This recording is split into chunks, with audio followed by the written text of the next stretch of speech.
La nuit du dernier jour de mai 2009, à l'aéroport de Rio de Janeiro, les 216 passagers à destination de Paris embarquent et à aucun moment ne doutent qu'ils ne reverront jamais la lumière du jour. Une tragédie sans précédent va se dérouler.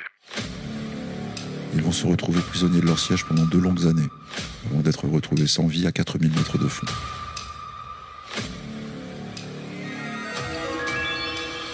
Le vol 447 d'Air France comptait 9 membres d'équipage dévoués, ainsi que 3 pilotes aguerris. Ils étaient prêts à parcourir plus de 9000 km, environ 11 heures de vol, à bord d'un Airbus A330. L'équipage était arrivé à Rio 3 jours auparavant, séjournant au Sofitel de Copacabana, une escale prisée chez Air France. Le commandant de bord, Marc Dubois, âgé de 58 ans, et le plus jeune des copilotes, Pierre-Cédric Bonin, étaient tous les deux accompagnés. Le vol AF 447. décolle à 19h29, avec à son bord 228 personnes. Depuis son introduction 15 ans auparavant, en 1994, aucun A330 n'a jamais connu d'accident. Dubois est le responsable du vol, mais ne prend pas les commandes, se concentrant plutôt sur la gestion des communications, de la checklist, de l'assistance pour le copilote. Bonin, surnommé Bébé Air France, est principalement formé par la compagnie et n'a que 2936 heures de vol à son actif. Tout le vol est prévu pour se dérouler en mode automatique jusqu'à l'atterrissage. L'itinéraire a été préalablement établi en France et programmé dans l'ordinateur de bord. Remonter la côte brésilienne, survoler la ville de Natal, puis se diriger vers le nord-est, au-dessus de l'Atlantique. La nuit est calme et claire. 31 minutes après le décollage, l'avion atteint son altitude de croisière. Plus d'1 millier de paramètres ont déjà été rentrés dans l'ordinateur de bord pour couvrir l'ensemble du trajet. L'enregistreur phonique, une boucle qui se réinitialise toutes les 2 heures, ne commence à enregistrer les conversations qu'1h40 après le décollage, soit 2 heures avant le crash. Les 2 hommes, en train de faire connaissance, échangent des plaisanteries, comme le font souvent les pilotes d'Air France. Une information météo en provenance de Paris arrive, décrivant la ligne de perturbation à venir. Pourtant, aucun des 2 pilotes ne mentionne ce fait. Bien que certains commentaires laissent entendre que Bonin devient nerveux, Dubois contribue à semer la confusion en répondant à un contrôleur aérien qui s'adresse à un autre vol Air France. À 22h30, l'avion est désormais éloigné des côtes et hors de portée des contrôles radars. Dubois communique avec Atlantico, un point d'appui océanique brésilien, indiquant sa position et l'heure estimée de contact avec les 2 points d'appui suivants. Le contrôleur lui demande de maintenir l'altitude de 35 000 pieds. Il s'agira là du dernier échange verbal avec la terre ferme.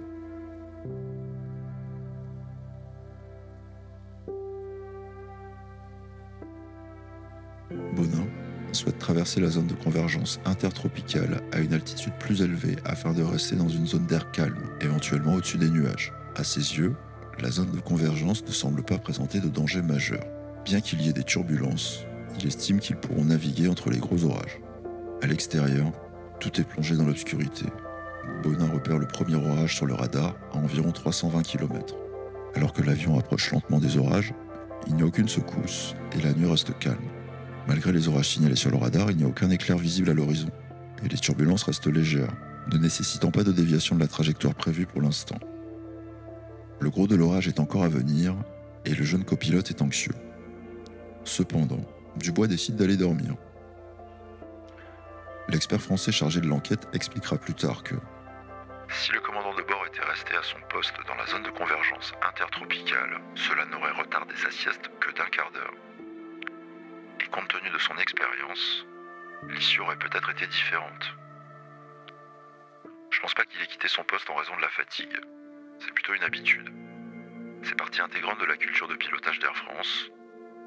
Et en quittant son poste, il n'a enfreint aucune règle. Mais c'est tout de même surprenant. Quand vous avez la responsabilité d'une mission, vous ne prenez pas de congé au moment crucial. c'est à ce moment-là que les choses prennent une tournure inquiétante. Juste avant 23h, heure de Rio, Dubois rallume le poste de pilotage, limitant la vue de l'extérieur. Il appelle la cabine de repos située à l'arrière du cockpit, où un second copilote se repose. Ce second copilote répond par un coup sur la cloison. C'est David Robert, âgé de 37 ans, qui rentre dans le poste de pilotage 2 minutes après avoir répondu à l'appel du commandant. Dans l'intervalle, et sans que Robert ne le sache, Dubois a délégué à Bonin son commandement pour la durée de la sieste.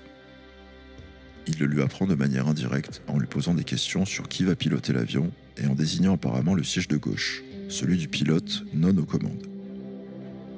Bonin, qui tient déjà les commandes, lui assure de sa capacité à piloter. Robert prend alors le siège de Dubois, supposant peut-être qu'il assumera lui-même les fonctions de commandant du fait de son expérience. Telle est la situation à bord du vol AF447 au moment où il approche des orages équatoriaux. À 35 000 pieds, au beau milieu de l'Atlantique et en pleine nuit. À l'arrière, 225 passagers. À l'avant, un commandant soucieux de rattraper du sommeil en retard et 2 copilotes, dont l'un est excessivement nerveux et l'autre présent pour faire ses heures de vol. Si tous 3 avaient été interrogés, chacun aurait assuré qu'il avait délégation du commandement. À propos de Bonin et de Robert, l'enquêteur parlera d'énigmes. Il dira « Parfois 2 pilotes c'est moins efficace qu'un seul. » Il aurait pu dire 3, en comptant Dubois. Cette nuit du 31 mai, Marc Dubois quitte le cockpit pour aller dormir. David Robert, le copilote le plus expérimenté, prend place sur le siège de gauche sans être aux commandes. À sa droite, Pierre-Cédric Bonin s'attelle aux tâches habituelles. L'avion vole en mode automatique, avançant vers Paris à une vitesse de Mach 0,82, une altitude de 35 000 pieds. Son angle d'incidence aérodynamique est crucial. Le nez est légèrement relevé de 2 degrés par rapport à l'horizon, tandis que les ailes sont inclinées d'environ 3 degrés. Un angle optimal garantit une portance efficace, mais s'il devient excessif, le flux d'air se détache des ailes, provoquant un décrochage. C'est un phénomène commun à tous les avions, indépendamment de leur type de propulsion. En cas de décrochage, l'avion perd de la portance et ses ailes rencontrent une résistance considérable, dépassant souvent les capacités des moteurs. Le résultat est une chute rapide de l'avion, avec le nez pointé vers le ciel, créant une situation difficile à maîtriser. La solution consiste à réduire l'angle d'attaque en abaissant le nez de l'avion et en amorçant une descente. Bien que paradoxal, c'est un principe fondamental de pilotage. Dans le cas des avions volant à haute altitude, comme l'Airbus A330, ils opèrent près de la limite critique de l'angle d'attaque. Un léger excès déclencherait une alarme, tandis qu'un dépassement plus important entraînerait un décrochage. En théorie, les systèmes de contrôle de vol de l'A330 sont conçus pour intervenir automatiquement et éviter le décrochage. Cependant, cette situation est rare et les pilotes n'y sont généralement pas confrontés, à moins de commettre une erreur grave de jugement. Chacun des pilotes, Bonin et Robert, scrute attentivement ses propres écrans. La première affiche clairement des données telles que le cap, la trajectoire, les points d'appui, la vitesse au sol et les informations météorologiques détectées par le radar. Le second écran plus crucial présente une représentation schématique de l'avion par rapport à l'horizon, indiquant l'angle d'attaque, l'assiette, le cap, l'altitude, la vitesse du vent et l'angle de montée ou de descente. Un troisième écran offre des informations similaires, mais de manière plus concise. Armés de ces données précieuses, les pilotes peuvent naviguer efficacement de nuit ou à travers les nuages, même sans avoir une vision directe de l'extérieur. Lorsque le commandant Dubois réactive les systèmes du cockpit, l'obscurité extérieure s'impose à nouveau. L'avion pénètre dans une nouvelle couche nuageuse, légèrement secouée par des turbulences. À bord, un signal lumineux demande aux passagers de s'attacher.